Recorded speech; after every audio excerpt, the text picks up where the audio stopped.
ating lawin.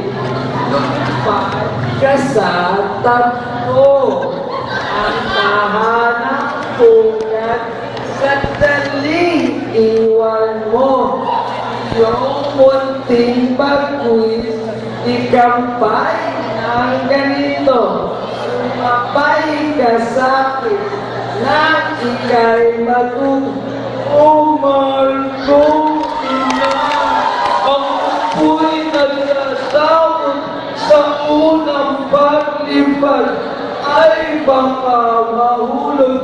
Hindi ko po kaya katawa'y malambot at saka po mahina ang loob.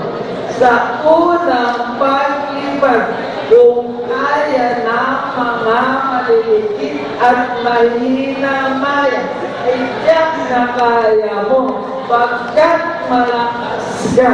Huwag matakot anak, ika'y lumipad na.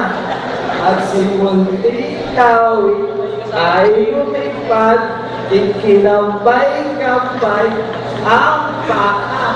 Ang paa